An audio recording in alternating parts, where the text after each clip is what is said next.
Good morning, and welcome to Coffee with the Curator from our series At Home with Dalí. Today we're going to have a special presentation by a member of our curatorial team, Shaina Harkness.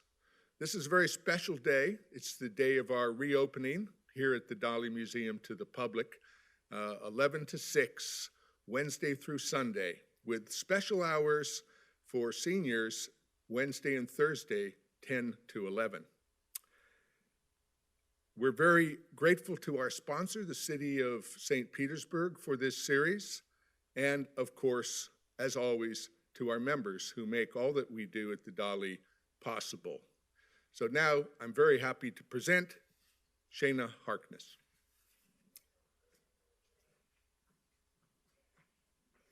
Thank you, Hank, and thank you everyone who's watching. Today I'm going to discuss our two new exhibits upstairs, Dalí's Sacred Science, Religion and Mysticism, and At Home with Dalí. Our first exhibit that I would like to discuss is Dalí's Sacred Science. This is an exhibit featuring over 50 printed and collaged mixed media works with two sculptural cases from 5 suites: Don Quixote, Alia, The Alchemy of the Philosophers, Mythology, and Moses and Monotheism. In this exhibit, Dalí pairs the written word with image with 5 multimedia works that deal with mysticism, religion, mythology, and alchemy. And another note, in general, these suites have not been shown at the museum for at least a decade, probably more. So this is a rare opportunity for people to come and visit these works of art in our galleries. They're just beautiful pieces. So it all began with Dalí's Mystic Manifesto in 1951, April, and one of the quotes of Dalí: "For the first time in the history of science, physics was providing proof of the existence of God." So with this manifesto, Dalí was increasingly exploring mysticism alongside the Catholicism of his Spanish upbringing.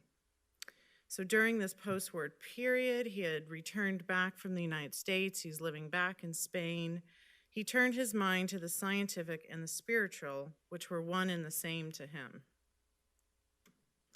Dalí was greatly influenced by the French Jesuit priest Pierre Teilhard de Chardin, who lived from 1881 to 1955.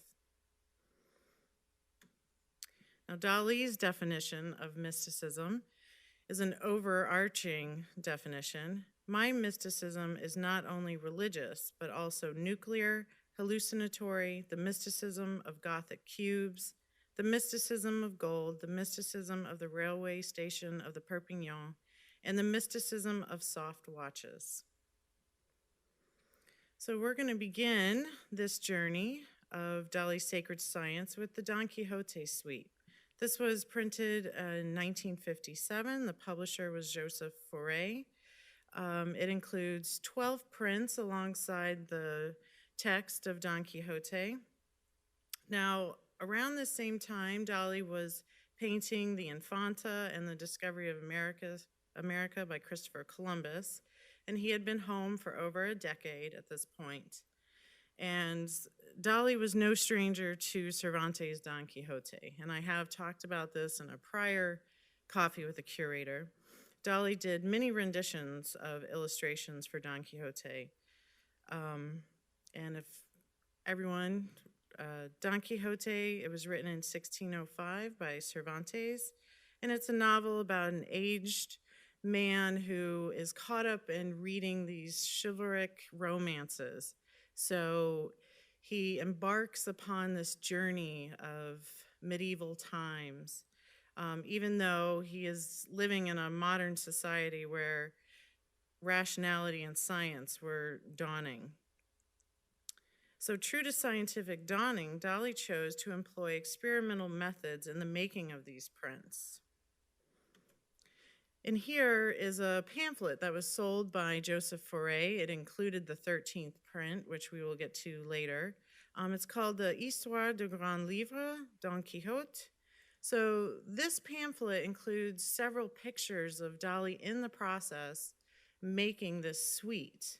The beginning, it shows him and Gala picking out a special sheep to make this limited edition. There was only one made with this specific type of wool.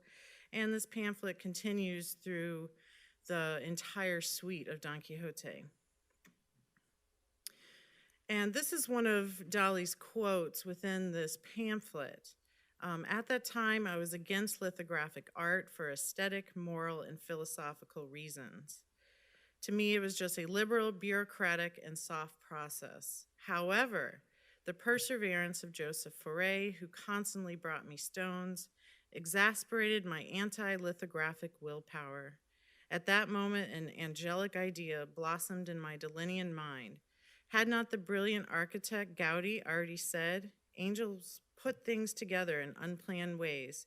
So instantly, like an angel, I found the way to make my Don Quixote. Here is a picture from that sales pamphlet. This is Dalí holding and firing a 15th century arquebus. This was Dalí's bulletism, his action painting. So there would be ink-filled bullets, and as you can see in the picture, Dalí is firing. What you don't see, he's firing upon the lithographic stone. So the ink would explode onto the stone in a random pattern, and then Dalí would continue to respond to that abstract pattern, creating an image out of it. Another way that he created these prints was rhinoceros horns stuffed with French baguettes, and then they would be dipped in ink. And as you can see, this must be a press event, but he is working directly on the lithographic stone. And you can see Histoire d'un Grand Livre upstairs in our galleries. We do have a few copies open to certain pages that you can see this process. One of my favorite prints from this series is called the Atomic Era. Again, Dalí would loosely translate the story of Don Quixote. There was not an atomic era in Don Quixote. But as you can see, he has taken that rhinoceros horn with baguette, dipped in ink, and he's made this X, and there's this person coming out as clouds. And in the center is Don Quixote himself, dressed in knight's armor. And Dalí, of course, inserts his own iconography. So at the bottom of Don Quixote are butterfly wings. So one of Dalí's most famous symbols. Another one of my favorites, Attack on the Windmills. And of course, this was one of my favorite scenes from the book, where Don Quixote thinks these windmills are giants and he must attack them.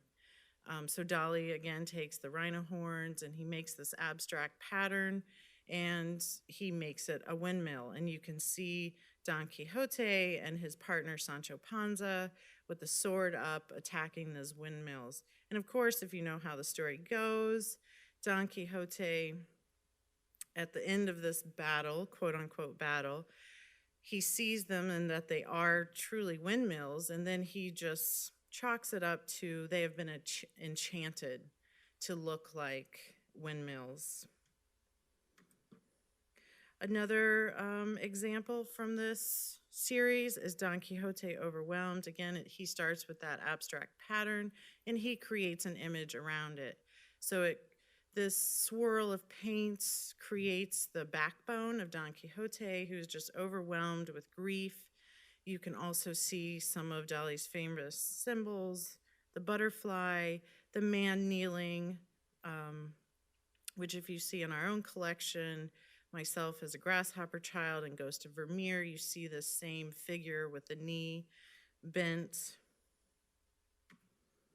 And then you have Apparition of Dulcinea. So Dulcinea was the peasant woman that Don Quixote believed to be a princess. And all these battles were in her honor. So with this picture, you see that abstract pattern, kind of like an explosion, with Don Quixote in the center on his horse out to battle, and there appears, and throughout the novel, he's constantly thinking of his beloved Dulcinea. And in this print, Dulcinea looks like Dalí's wife, Gala. And here's the 13th print. So this wasn't included in the artist book, but it was included in the sales catalog. Again, it's more bulletism, more action painting. Here you see a figure and an explosive head.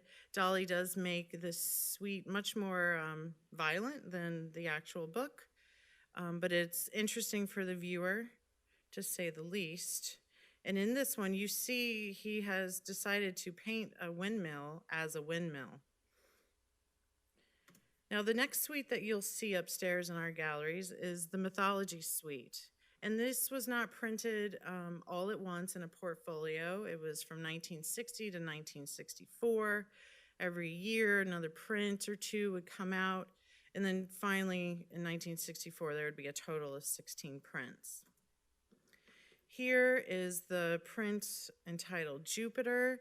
Again, Dalí is drawing his ideas of Greek and Roman mythology and putting them on paper using action painting again with this series. You see a splotch that becomes a cloud, and from that cloud, you see the lightning bolt of Jupiter. So this initial smudge, he creates an image around it. The next one is entitled Saturn in the series. So, of course, Dalí would have known this myth very well. This is Saturn who eats his children, he devours them so he is not overpowered. And in this print, you know, Dalí, of course, is going back to Francisco de Goya's painting, Saturn devouring his sons.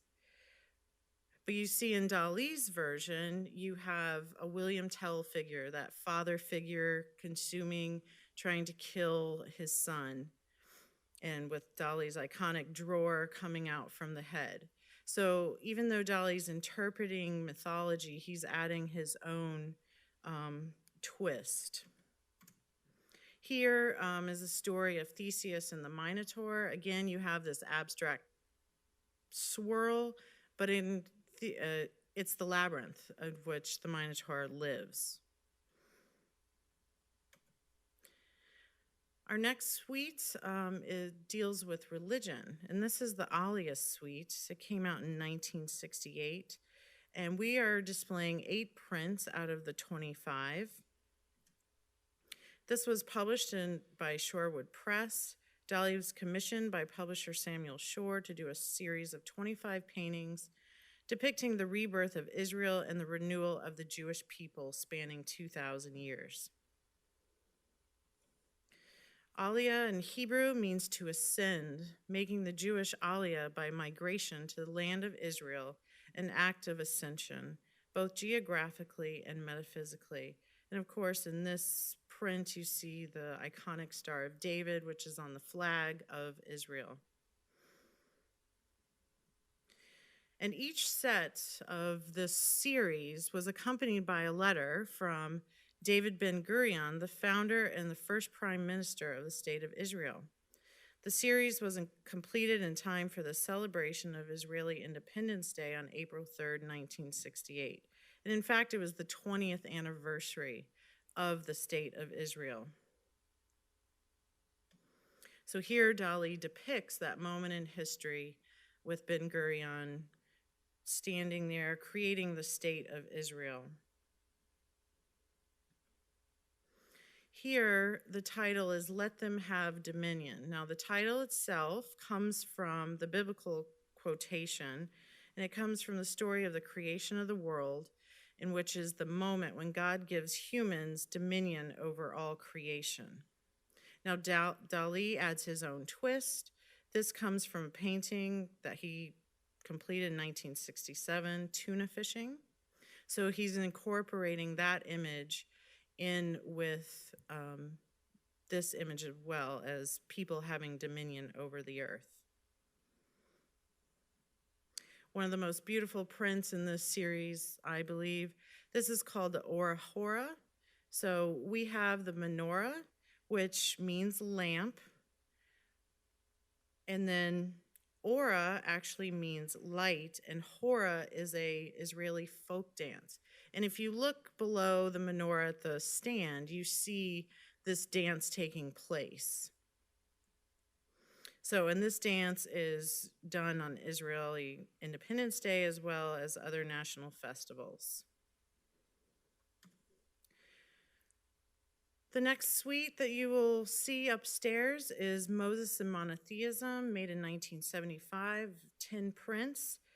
These were done on lambskin, each one hand finished in order for the lithography ink to be able to stay onto the lambskin. It went through 5 processes of ink.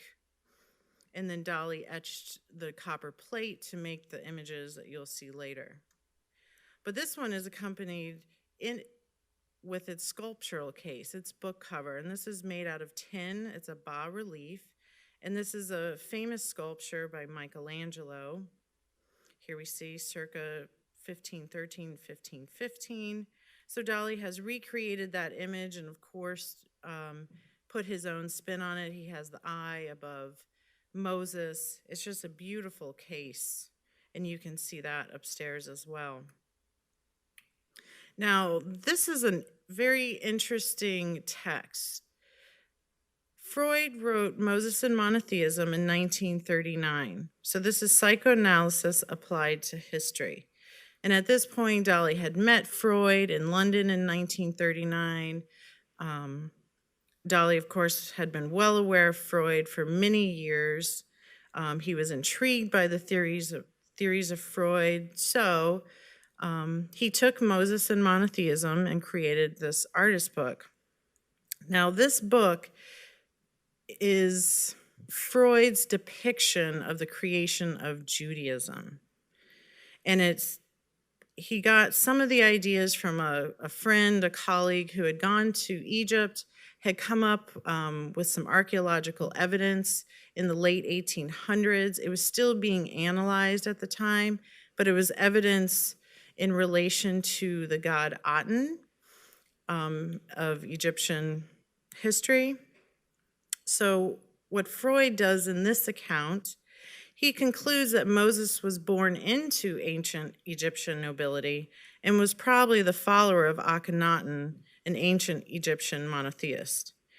And you would suspect that this was extremely controversial at the time, saying that Moses was Egyptian and not adopted by an Egyptian as in the biblical account.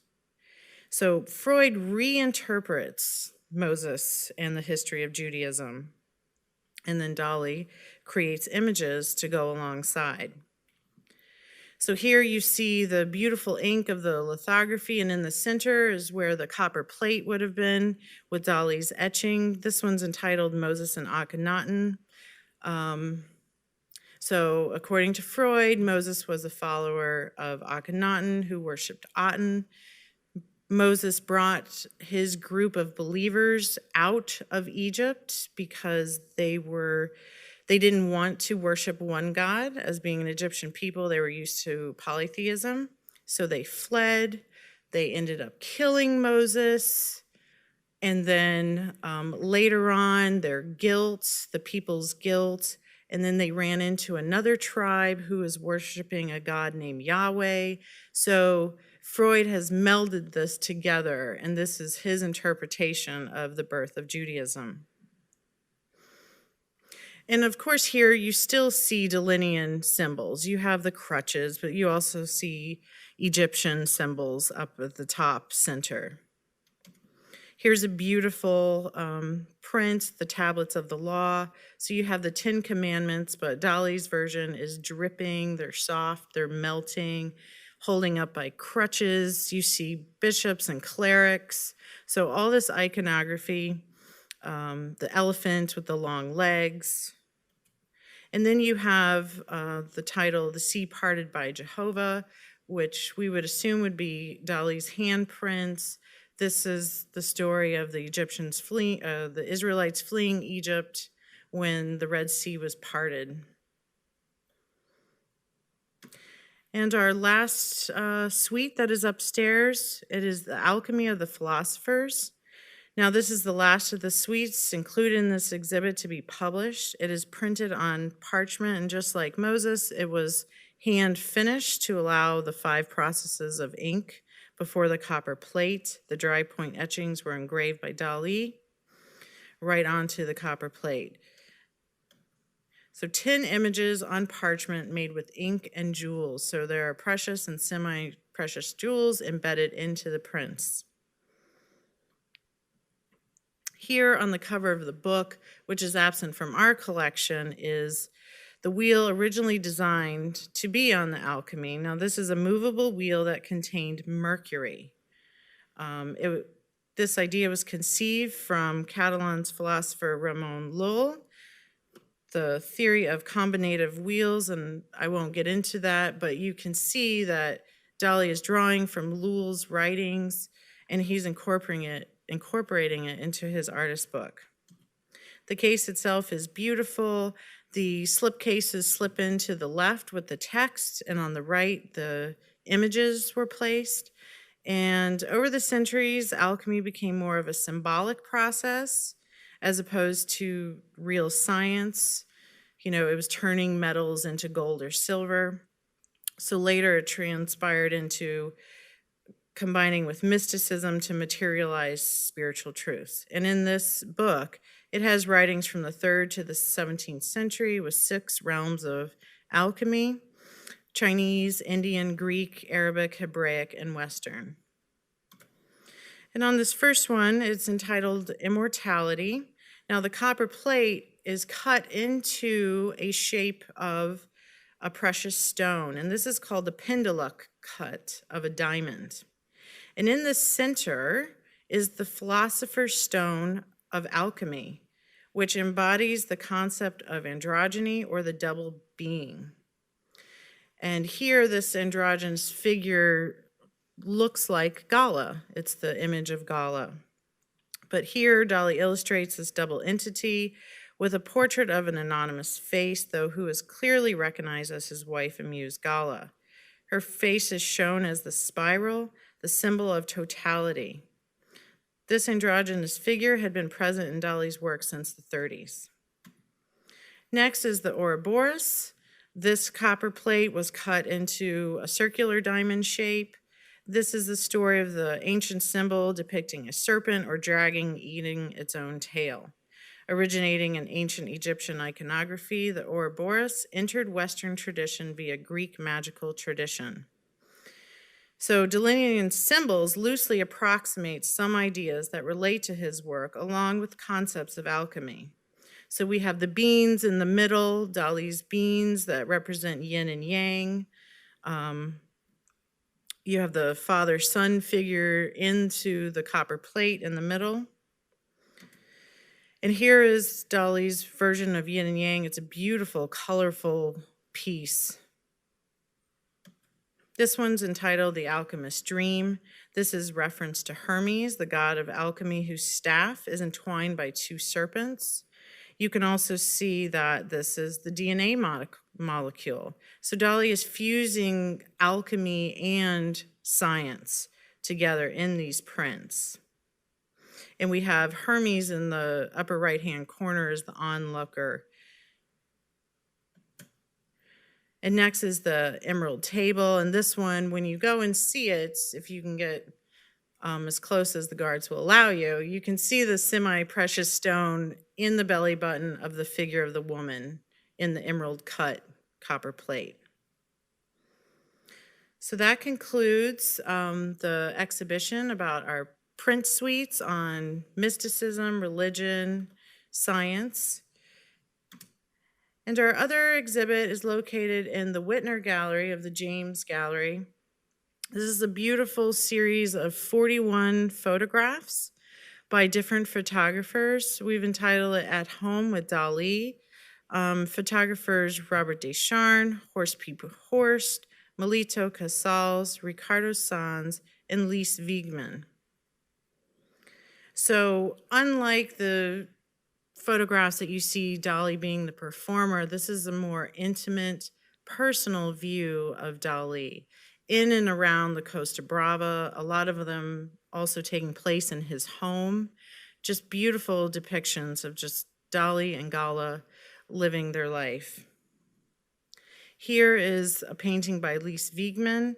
Now, these photographers were friends, or they were given a personal invitation by Dalí to come into his home and take these photographs.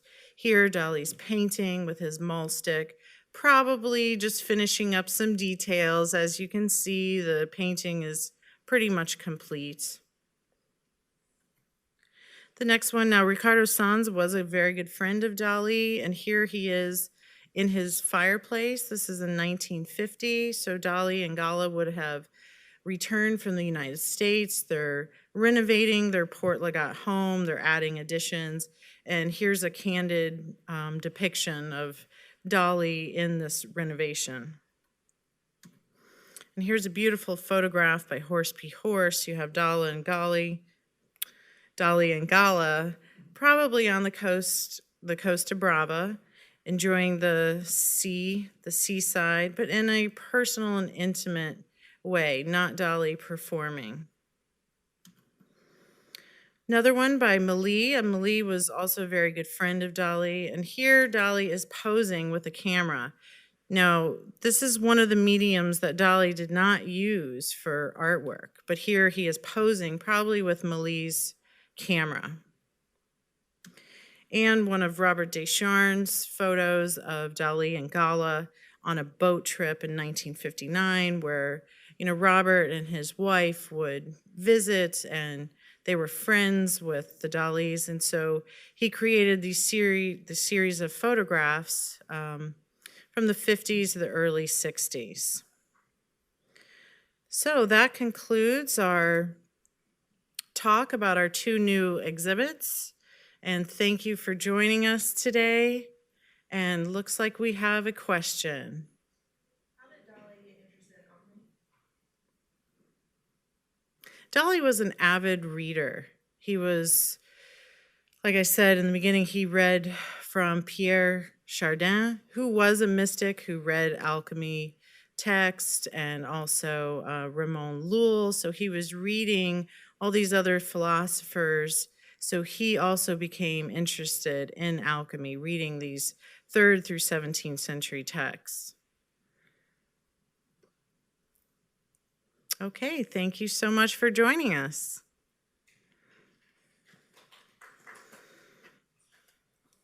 Are we done? Is it?